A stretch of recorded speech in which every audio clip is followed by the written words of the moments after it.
প্রিয় শিক্ষার্থী বন্ধুরা, আসসালামু আলাইকুম। Welcome back to Faisal bin Ibrahim YouTube channel. নবম দশম শ্রেণীর ইংরেজি বই থেকে ও মি ও লাইভ কবিতাটির আজকে বাংলা ব্যাখ্যা সহ বুঝিয়ে দিব। আশা করি সম্পূর্ণ ভিডিওটা না টেনে দেখতে থাকবে আর শিখবে। তাহলে চলো আমরা কবিতাটা বাংলা অর্থ সহ বুঝে নেই। প্রথমে কবিতাটির বাংলা অর্থ বুঝিয়ে দিব, পরবর্তীতে লাইন সহ প্রত্যেকটি লাইনের ব্যাখ্যা বুঝিয়ে দিব। O me O life, Walt Whitman. লেখক Walt Whitman. O me O life of the questions of this recurring. ও আমি ও জীবন, এই প্রশ্নগুলোর বারবার ফিরে আসা। অব দিস রেকারিং মানে বারবার ফিরে আসা। Of the endless trains of the faithless of cities filled with the foolish. বিশ্বাসহীনদের অন্তহীন সারি, বোকাদের দ্বারা পূর্ণ নগরীগুলোর। ফিল্ড উইথ দ্য ফোলিশ, বোকাদের দ্বারা পূর্ণ নগরীগুলোর। Of myself forever reproaching myself, আমার নিজের প্রতি আমার চিরকালীন অভিযোগ।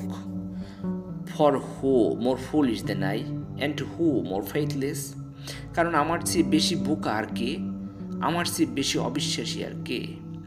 Of eyes that vainly crave the light, চোখগুলো নিরর্থক আলো কামনা করে। অব দ্য অবজেক্ট মেন, তুচ্ছ বস্তুগুলোর প্রতি আসক্ত। Of the struggle ever renewed, সদা নতুন করে শুরু হওয়া সংগ্রামের। Of the poor results of all, of the plodding and sordid crowds I see around me. Of the poor results of all, সব কিছুর হতাশাজনক ফল। অব দ্য প্লডিং, আমার চারপাশের ক্লান্তিকর।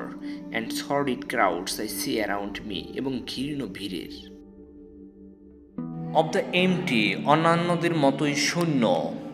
Useless years of the rest, অর্থহীন বছরগুলোর। With the rest me intertwined, আর তাদের সাথে আমিও জড়িত। The question oh me so sad recurring, what a good amid this oh me O life. প্রশ্নটি ও আমি কত দুঃখের, বারবার ফিরে আসে এইসবের মাঝে কি ভালো আছে। ও আমি ও জীবন। প্রিয় শিক্ষার্থী বন্ধুরা, তোমাদেরকে পরবর্তীতে প্রত্যেকটা লাইনের আবার ব্যাখ্যা বুঝিয়ে দিব। তোমরা সবাই ভিডিওটা দেখতে থাকো। তোমরা জানো যে 2025 সাল থেকে কবিতার উপরে 10 মার্ক রয়েছে, এবং এই কবিতাটাও কিন্তু তোমাদের পরীক্ষায় আসতে পারে। সে অনুযায়ী এই কবিতাটা পড়তে হবে। আসো এবার আমরা প্রত্যেকটা লাইন বাই লাইন এক্সপ্লেনেশন করি। O me O life of the question of this recurring, ও আমি ও জীবন, এই প্রশ্নগুলোর বারবার ফিরে আসা। এটা দ্বারা কবি বুঝাইছে যে কবি জীবনের উদ্দেশ্য ও অস্তিত্ব নিয়ে আত্মজিজ্ঞাসা করেন। তিনি ভাবছেন বারবার একই প্রশ্ন কেন ফিরে আসে। Of the endless trains of the faithless of cities filled with the foolish, বিশ্বাসহীনদের অন্তহীন সারি, বোকাদের দ্বারা পূর্ণ নগরীগুলোর। এটা দ্বারা কবি বুঝিয়েছেন যে সমাজের মানুষ বিশ্বাসহীন ও নির্বোধ, তারা শুধু নিজেদের স্বার্থ দেখে ন্যায় ও সত্যের খোঁজ নেয় না। Of myself forever reproaching myself, for who more foolish than I and who more faithless, আমার নিজের প্রতি আমার চিরকালীন অভিযোগ, কারণ আমার চেয়ে বেশি বোকা আর কে, আমার চেয়ে বেশি অবিশ্বাসী আর কে। কবি এখানে বুঝিয়েছেন, কবি নিজেকেও সেই দুর্বল এবং নির্বোধ মানুষের অংশ মনে করেন। তিনি নিজের আত্মসমালোচনা করেছেন। Of eyes that vainly crave and the light of the objects mean of the struggle ever renewed, চোখগুলো নিরর্থক আলো কামনা করে, তুচ্ছ বস্তুগুলোর প্রতি আসক্তি, এবং সদা নতুন করে শুরু হওয়ার সংগ্রামের।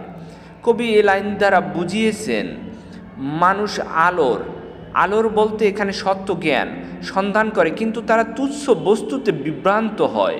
জীবন এক অবিরাম সংগ্রাম। Of the poor results of all, of the plodding and sordid crowds I see around me. কবি এই লাইন দ্বারা বুঝিয়েছেন মানুষের চেষ্টার ফল খুবই সামান্য। কবি ক্লান্ত ও হতাশা মানুষের ভিড়ে নিজেকে খুঁজে পান। Of the empty and useless years of the rest with the rest me intertwined, অন্যান্যদের মতোই শূন্য অর্থহীন বছরগুলোর আর তাদের সাথে আমিও জড়িত। কবি এখানে বুঝিয়েছেন মানুষ জীবনের অনেক সময় নষ্ট করে। কবিও এই অর্থহীন অংশ হয়ে গেছেন বলে অনুভব করেন। The question of me oh sad recurring what good amid this me O life, প্রশ্নটি ও আমি কত দুঃখের বারবার ফিরে আসে, এই সবের মাঝে কি ভালো ও আমি ও জীবন? কবি হতাশা থেকে বারবার প্রশ্ন করেন, এই সব অবিশ্বাস বোকামি হতাশার মাঝে ভালো কিছু কি আছে? মূলত কবিতার এখন কনক্লুশনটা জাস্ট এভাবে হবে, আমরা সর্বশেষ বলতে পারি যে কবিতাটি একজন মানুষের অন্তর্দ্বন্দ্ব ও অস্তিত্বের প্রশ্নকে তুলে ধরে। কবি হতাশাগ্রস্ত হয়ে জীবন ও নিজের মূল্য নিয়ে প্রশ্ন করেন। তিনি দেখেন চারপাশের অসংখ্য মানুষ নিরর্থক জীবনযাপন করছে।